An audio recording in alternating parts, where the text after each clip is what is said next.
نماز قایم میکنه. و یوتون الزکات، میدهد زکات. مولوی صاحب از دست تو ما آرام نیستیم. خیرت است. دخترکم چند روز آمده حالی یک کارا را شروع کرده اوجا اینطوری میکنه.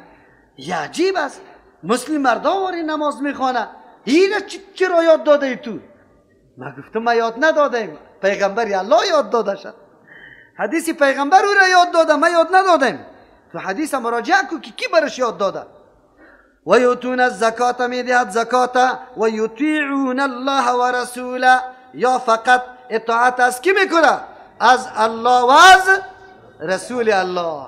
اطاعت پیر صاحب نمیکنه که برش میگه تو دیگه کمرت بسته شد دخترک کمرت بسته شد، نکاح نمیتونی.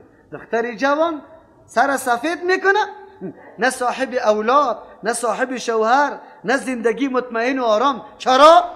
پیر صاحب گفته که کمرت بسته شده. نه، اطاعت الله را بکن و اطاعت رسول الله را بکن. اولئک سیرحمهم الله، این همی طایفه مرد است اگر زن است که وظیفه خدا انجام میده.